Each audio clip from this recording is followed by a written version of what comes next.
We often see officers on a foot pursuit at a full sprint, running pretty hard, and then trying to accomplish something that really, more than likely under the circumstances that they're dealing with, movement, officer or the suspect, target availability, distance from the officer to the suspect, or obstructions, they're usually trying to achieve something that's outside of what is actually achievable by maybe even the best shooters, but definitely unachievable by that officer's standards, right? And what we end up seeing is they end up reacting to what's in front of them, pointing the gun and pulling the trigger because of the physiological responses to stress that are occurring in the body. Drop the gun! Drop it! Drop it!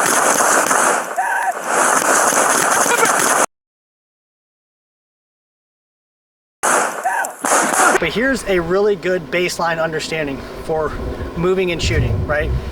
The vast majority of the officers on the street in police departments around the country probably don't have a qualification that requires them to move and shoot, right? So that would mean that most officers probably have never done that at all in their lives, right? Or not in their lives, but at least while on the department. And so you really need to understand what your process is for slowing yourself to whatever speed that you know, because you're doing it, that requires you to get behind the gun, find your dot, and put accurate rounds on the target, right? I know what that speed is for me because I train that, right?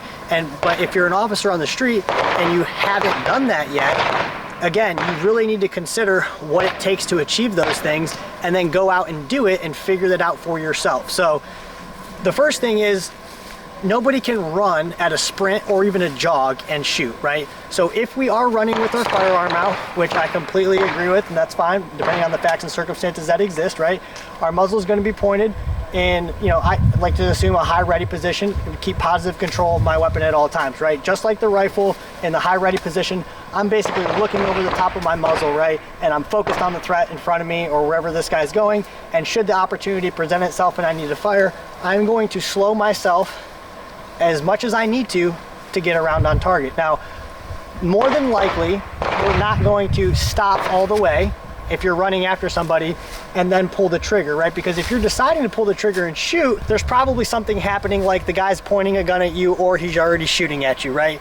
And your mind and body is not gonna tell you to hang in there, just stay out in the open and let me get a shot on this guy, right? So you're probably going to continue to move, right? So you may continue to move forward, but more than likely, the physiological responses to stress are going to tell you to get offline, to get away from the gun, right?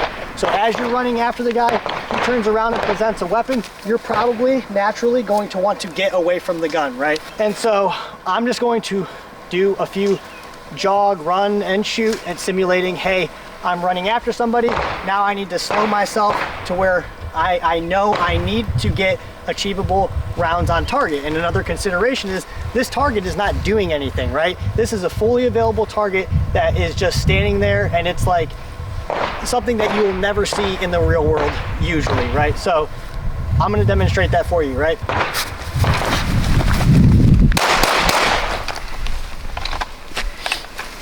All right, so if we look at the target, 2 rounds here and 1 round here, and it's outside of the A zone, and that's on my standard on a target, that's unacceptable.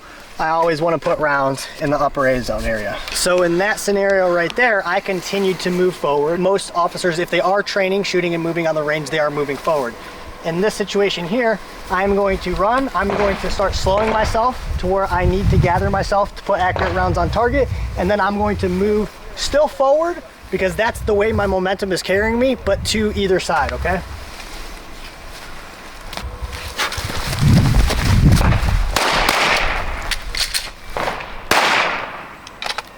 All right, so if we look at the target again, I believe it's gonna be 1, 2, and one of these, right? No matter what happens there, right? I am not pulling the trigger until I find my dot where I want it, right? And that might take longer under different situations. I might be overcoming obstacles. I might be climbing over rocks. But in my world, and the standard that I hold myself to, I cannot get away with just pointing my gun and pulling the trigger. No matter what you do in that situation, your dot is going to be moving, right? The goal is to slow yourself to a point where you can start to control the dot more, and then you decide what your level of acceptability is on the target depending on the range from you to the target, the other things that we talked about, movement, obstructions that you may have to potentially shoot through, or other people around, right? That will change, especially, like I said, we talk about proximity, right?